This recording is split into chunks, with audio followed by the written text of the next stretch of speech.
से वक्त में जब बिहार की सियासत से जुड़े कई सवालों को समझना है तो सर की जरूरत हम लोगों को बहुत है। सर, विनोद तावड़े जिन्होंने जो बिहार बीजेपी के प्रभारी हैं, उन्होंने तो अब कह दिया है, दावा कर दिया है कि 24 घंटे में सीटों का ऐलान संभव है। सब कुछ सलट गया मामला, कहीं कोई दिक्कत नहीं है अब। और क्या फार्मूला, संभावित फार्मूला क्या होगा एनडीए? विनोद तावड़े ने जो बात कही है बिल्कुल सही कहा है, इसलिए कि एक्सरसाइज तो ही हो रहा है। अब चुनाव की घोषणा होने वाली है 2-3 दिन में, तो सीट वो 40 लोकसभा सीट वाले बिहार में लोग कितना दिन इंतजार करेंगे? सत्तारूढ़ दल है, 40 सीट में 39 तो एनडीए जीते हुए है। अब बताइए कि जो विनर है अभी तक, अब उसी की सूची आने में देर होगा तो लोगों को हैरानी होगी ना।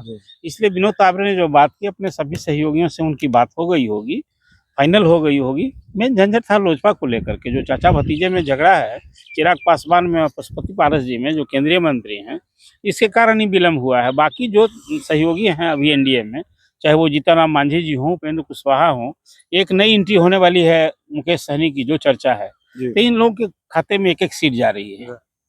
और उससे अधिक उनका भले दावा करते हो, कभी पहले दावेदारी कर रहे होंगे, लेकिन इन पर इनकी बात बनेगी। देखिए, ये चुनाव हो रहा है प्रधानमंत्री नरेंद्र मोदी का, उनके नाम पर, उनके चेहरे पर, उनके काम पर। और जैसा आपने देखा है कि बीजेपी ने लक्ष्य तय किया है कि इस बार 400 के पार, और उसका स्लोगन ये है कि फिर नरेंद्र मोदी की सरकार।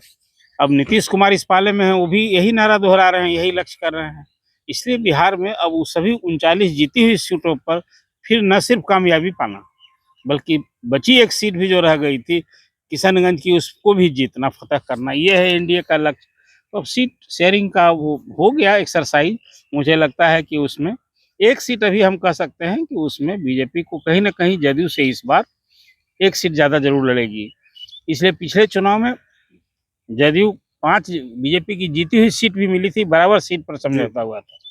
इस बार बीजेपी 17 जीती हुई भी सीट है और 16 बीजेपी 17 बीजेपी जीती हुई सीट है और जदयू की 16 जीती सीट है।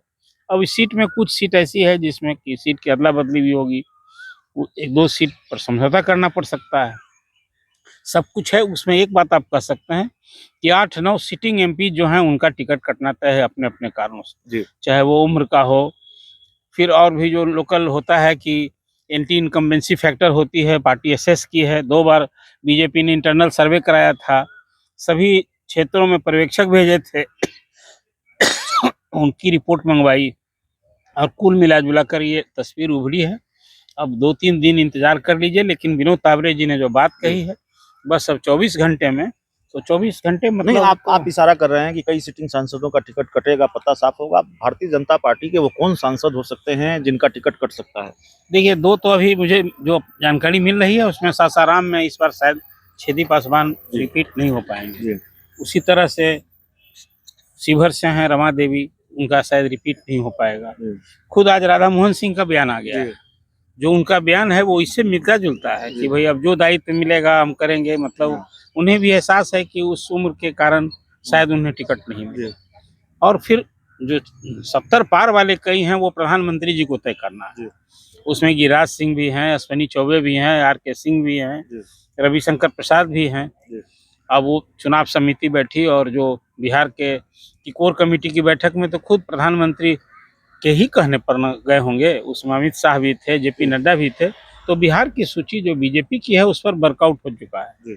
अब यही सिर्फ सहयोगी दलों के बीच एक सी सहमति बनानी थी, इसी के लिए रुका पड़ा था। विनोद तावड़े जो महासचिव है, बिहार के प्रभारी हैं, उन्होंने ठीक ही कहा है। उनका आकलन कैसे हम लोग इनकार करें? 24 घंटे में ऐलान चलिए, तो हमारे साथ अरुण पांडे सर थे। इस पूरी रिपोर्ट में इतना ही। न्यूज वर्ड्स को सब्सक्राइब कीजिए।